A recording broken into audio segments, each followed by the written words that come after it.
What's up, everybody? Dr. Rossi, shrinksandSneakers.com. So I appreciate everybody who's liked and subscribed to the channel. If you're new to the channel, please consider liking and subscribing to our page because we come up with new content on a regular basis. And one of the topics I've been meaning to cover for everybody, because there's been a lot of interest in it, is the idea of diet and diet as it applies to psychiatry specifically. So what are the good diets? What are the ways that people can use diet to help enhance their mental health?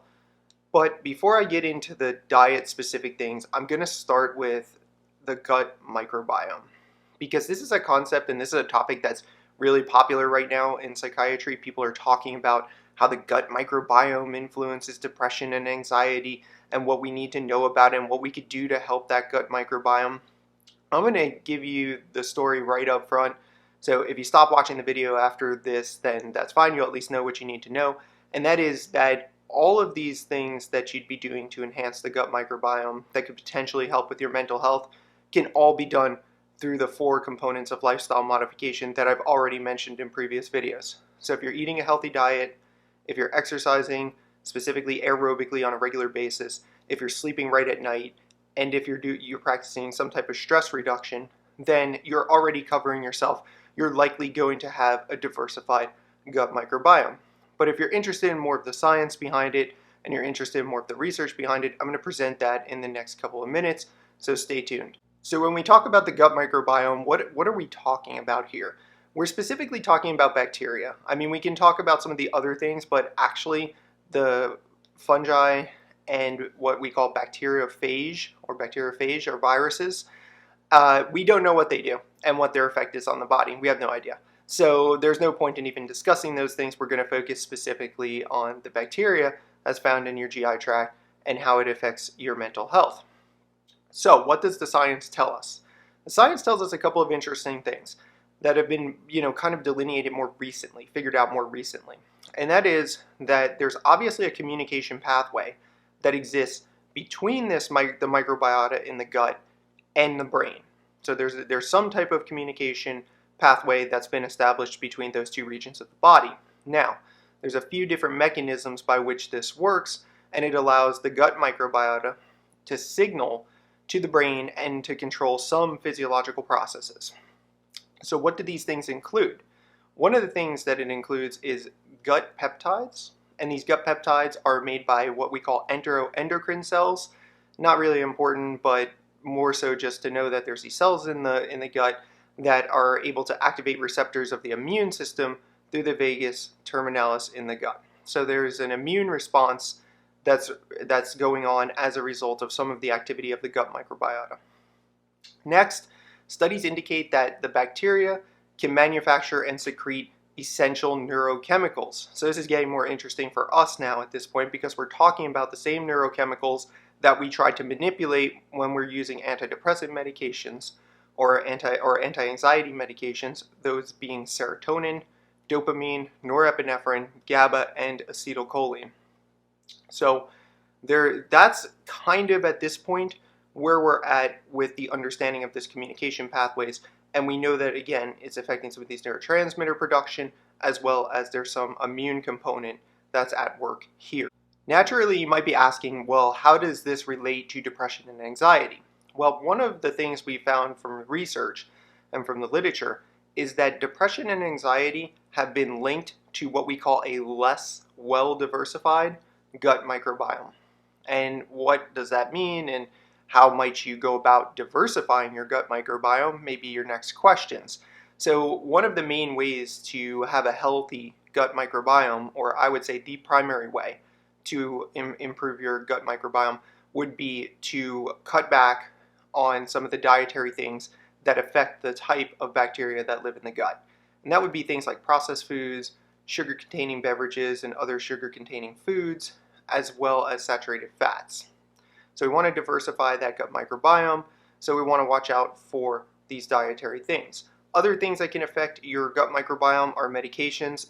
What will come to mind naturally for everybody is probably antibiotic medication.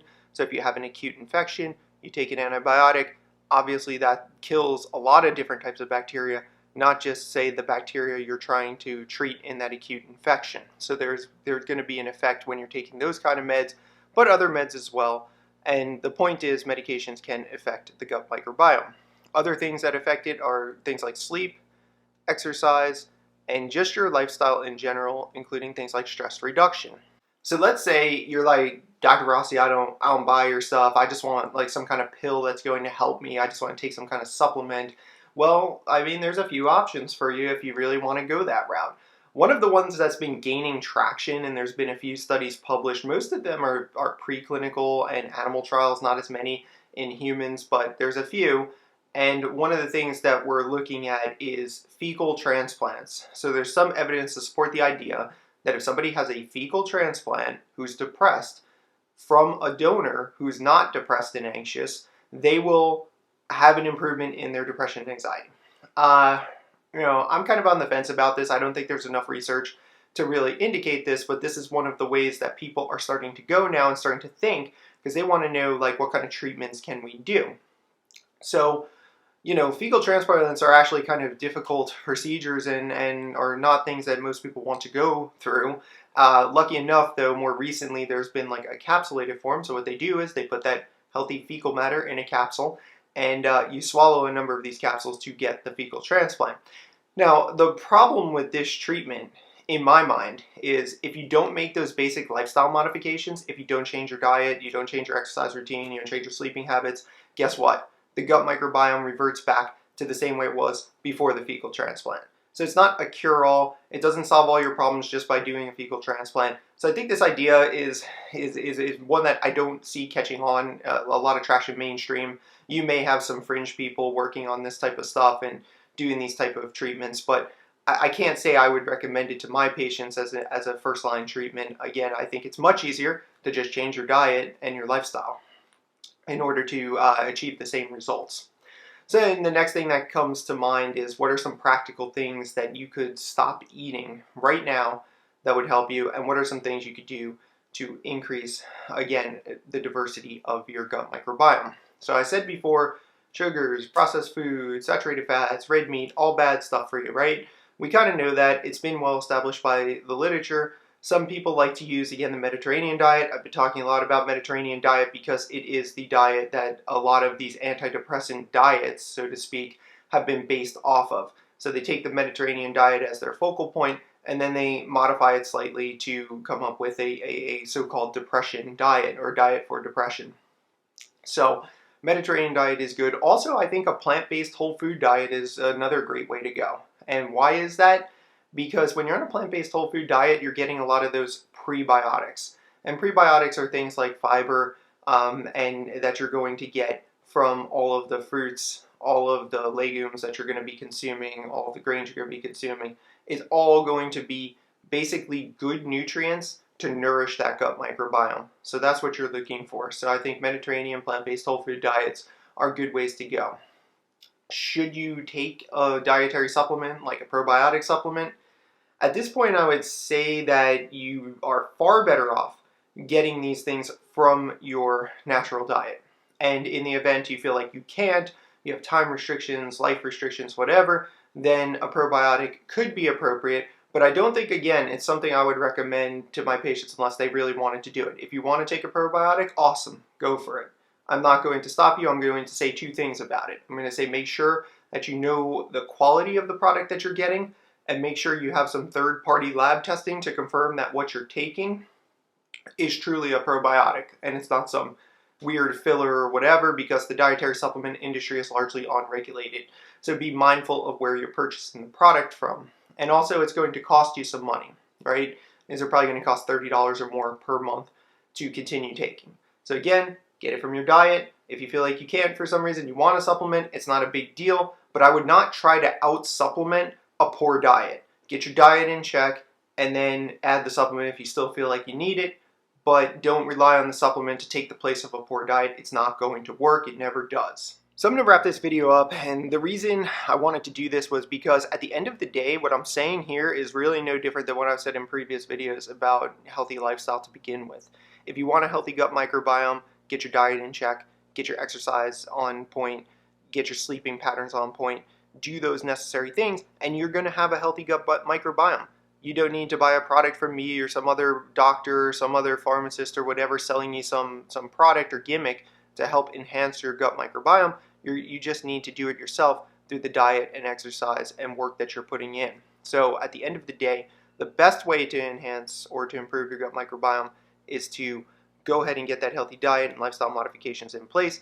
If you want to supplement with a probiotic because you feel like you just can't get enough, or you have other limitations such as time or family obligations, whatever, great. That's reasonable. Make sure it's a third-party lab tested. Make sure it's a quality supplement company with good backing that you can rely on. That the purity and potency of the product is going to be accurate. It's an important point. If you want to add things like kimchi, sauerkraut, kombucha to your diet, great. Implement those things. It's not necessarily necessary, and they often cost a lot of money. Those products cost a lot. I know the kombucha is like $3 a bottle. So, be mindful of your resources and your money, because these things can cost a lot of money. And don't be fooled by people telling you that, hey, you can take this probiotic and you're going to get the healthiest gut microbiome, all your depression, anxiety is going to go away, because they're likely not telling the truth and they're just trying to get your money. So, going to cut it there. If you guys have questions or comments about this topic, or you want to know more about the gut microbiome, I think it's actually a pretty simple topic. So drop them below. I'd be happy to answer them. And like I said, like and subscribe to our channel. We're going to continue making new videos on a regular basis.